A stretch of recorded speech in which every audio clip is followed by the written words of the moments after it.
विगत 2 दिन पहले 2 रात पहले विकास भवन में, जैसे आप सभी को मालूम है कि सुप्रीम कोर्ट का और हाई कोर्ट के आदेश अनुसार बंगाल सरकार द्वारा नियुक्त किया गया टीचर्स, वो 26,000 टीचर्स के नौकरी उनको सस्पेंड, उसको होल्ड में रखा, सस्पेंड कर दिया और नौकरी को बर्खास्त कर दिया गया।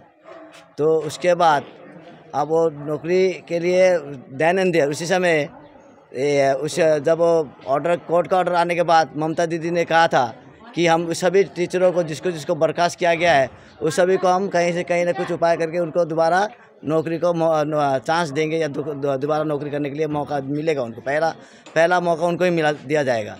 उसके बाद जो भी 26,000 टीचर का आज उन्होंने पूरे बंगाल से 26,000 टीचर जिनको नियुक्ति मिला था और किस तरह से मिला था, क्या मिला था, वो उनका ऊपर है। सरकार कैसे किया, किस हिसाब से दिया, और सही ढंग से दिया होता तो आज 26,000 टीचर इस तरह से कोर्ट द्वारा उनको बर्खास्त नहीं किया जाता। तो इसमें कहीं ना कहीं कुछ गड़बड़ है। इसीलिए कोर्ट ने 26,000 टीचरों को उनका जो नियुक्ति था, नियुक्ति पत्र रद्द कर दिया। और वही नहीं, उसमें उनको पैसा जितना उनका जो सैलरी, कोई 5 साल कोई 7 साल जो काम किया उनका भी सैलरी भी वापस मांग रहे हैं। तो वो जो टीचर बेचारे इतने दिन से काम कर रहे हैं, 5 साल 7 साल, कोई घर में कमाने वाले, अब वो पैसा कहाँ से दे। तो ये सब जब टीचर्स, आपका जो मंत्री, पुलिस मंत्री भी और मुख्यमंत्री एक ही लोग हैं, ममता दीदी पुलिस मंत्री है, ममता दीदी मुख्यमंत्री भी है, और उनका आश्वासन के बाद भी अभी तक हमारे टीचरों को कुछ भी नहीं किया गया। और उसके स्वरूप आज उन्होंने 2 दिन पहले, उससे पहले वो लोग घेराव किए थे विकास भवन शांतिपूर्वक घेराव कर रहे थे। ये लोकतंत्र में लोकतांत्रिक अधिकार है कि कोई भी पीसफुली शांतिपूर्ण कहीं भी किसी को आंदोलन किया जा सकता है। उसके बाद उससे पहले जब वो आंदोलन कर रहे थे तो वहाँ पर लोकल जो टीएमसी के कुछ दादागिरी करने वाले कुछ लोग वहाँ आके पहले टीचरों को धमकाया, तुम लोग भाग जाओ, यहाँ रहोगे तो मार खाओगे, उल्टा पुल्टा जो बोलना था बोला।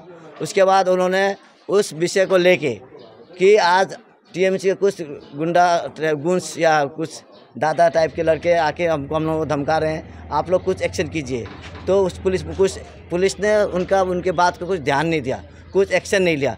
और उसके बाद जब फिर पुलिस आके उनको जब उठाना शुरू किया, भगाना शुरू किया, तो वो लोग नहीं माने तो उनके साथ पूरा लाठी चार्ज किया, मारपीट किया, लात से मारा, घूसा से मारा। जो आज एक टीचर के साथ पूरे पश्चिम बंगाल में ऐसा हो सकता है कि टीचर जो शिक्षा देते हैं, जो बच्चों को ज्ञान बांटते हैं, जो बच्चों का भविष्य सुधारते हैं, आज उनको इस राज्य सरकार में वो लात खाना पड़ता है, घुसा खाना पड़ता है, मार खाना पड़ता है, लाठी खाना पड़ता है। तो इस तरह का सरकार बंगाल में क्यों चाहिए। तो मैं अभी आप लोगों से आपके माध्यम से बताना चाहता हूँ कि हम लोग पूरे भारतीय जनता पार्टी पूरे बंगाल में आज इस टीचर्स के पीछे एकदम मजबूती से खड़ी है। और जहाँ तक आज शुभेंदु अधिकारी जी ने कहा कि हम लोग इस मुद्दे को पार्लियामेंट में, लोग असेंबली विधानसभा में उठाएंगे, तो ये सब आज बीजेपी ही इनके पीछे खड़ी है और बीजेपी इनके साथ रहेगी और मजबूती से खड़ी रहेगी। और हम लोग यही कहते हुए मैं छोटा सा वक्तव्य यही समाप्त करता हूँ। वंदे मातरम, भारत माता की जय। भारत माता की जय। भारत माता की जय। कृपा Shankar Jaiswal, district committee vice president. हेर्नुहोस्, हामीलाई जस्तो आदेश आएको छ, उहाँले हामीलाई भनेको छ कि एउटा विक्षोभ रैली प्रत्येक मण्डलमा गर्नु भनेर। आज हाम्रो यहाँनिर जयगाउँमा मात्रै भएको होइन, यो पुरापुरी मतलब पश्चिम बङ्गालभरि नै यो प्रोग्रामहरू, प्रोटेस्ट प्रोग्राम हिजो पनि कति जग्गा चल्यो र आज पनि चल्दैछ। र रणनीतिको कुरा त यस्तो छ कि जहिलेसम्म इन्साफ पाउँदैन, जहिलेसम्म शिक्षकहरूले इन्साफ पाउँदैन र उहाँहरूले आफ्नो काम जुन चाहिँ छ वापस पाउँदैन, तहिलेसम्म उहाँहरूको पछाडि भारतीय जनता पार्टी स्टिल एकदम मतलब उनीहरूको सुरक्षाको लागि हामी तयार खडा छ।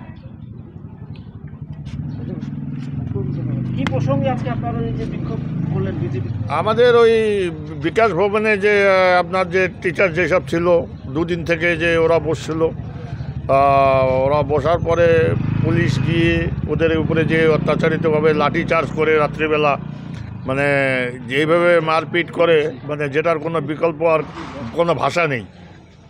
এই জন্য আমরা টিচারদের পক্ষে আমরা আজ এই বিক্ষোভ মিছিল শুরু করেছি। বিক্ষোভ দেখাচ্ছি পুরো বেঙ্গলে, এটা হচ্ছে আমাদের বিক্ষোভ। আর এই বিক্ষোভ আগামী দিনেও আমাদের চলবে।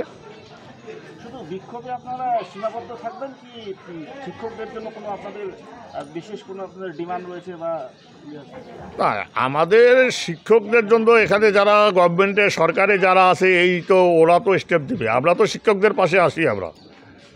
আমরা চাচ্ছি যারা যোগ্য আর অযোগ্য এটাকে আপনারা মানে বেছে বেছে, ওরা বলছে এখানে যোগ্য ছিল 18,000 আর অযোগ্য ছিল 7,000, 8,000 অযোগ্য ছিল। কিন্তু এখন তো দেখা যাচ্ছে সবাইরই চাকরি চলে গেছে, ওরা যোগ্য অযোগ্য বা ডিভাইড করতে পারেনি, যার জন্য এখন মোটামুটি 25,773 কতজন টিচার সবারই চাকরি চলে গেছে। এখন সরকার বলছে যে আবার পুনরায় তোমরা ইলেকশন কি বলে এক্সাম দিয়ে আবার আসো আবার। তো এরা বলছে এখন যে আমরা এখন পুনরায় যদি এখন আজকে 8 বছর আগে ওরা পরীক্ষা দিয়ে যখন ওরা পাস করে যখন চাকরিটা পেয়েছে, এখন নতুন করে তো আর পরীক্ষা দিয়ে চাকরি ওরা তো ভুলে গেছে সব, এটা তো পারবে না। তা অতএব সরকার তুমিও তাহলে রিজেন দাও, তোমাকেও তাহলে ইলেকশনের লইরা তোমাকে আবার পুনরায় সিএম আসতে হবে, এ কথা বলছে টিচাররা। তা আমরা টিচারদের সঙ্গে আছি আমরা। আচ্ছা, আপনাদের দাবি কি এটা হতে পারে যে যোগ্যদেরকে নেওয়া হোক, অযোগ্যদের বাদ দেওয়া? হ্যাঁ, আমরা তো এটা তো সবসময় বলে আসছি, কিন্তু যোগ্য আর অযোগ্য তো এরা তো বের করতে পারছে না।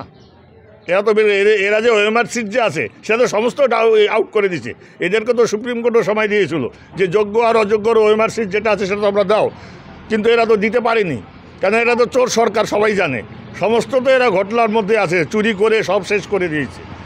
তাই এরা তো যোগ্য অযোগ্য প্রমাণ করতে পারেনি, যার জন্য 26,000 সব বিসর্জন চলে গেছে, ঢাকি সমেত বিসর্জন হয়ে গেছে।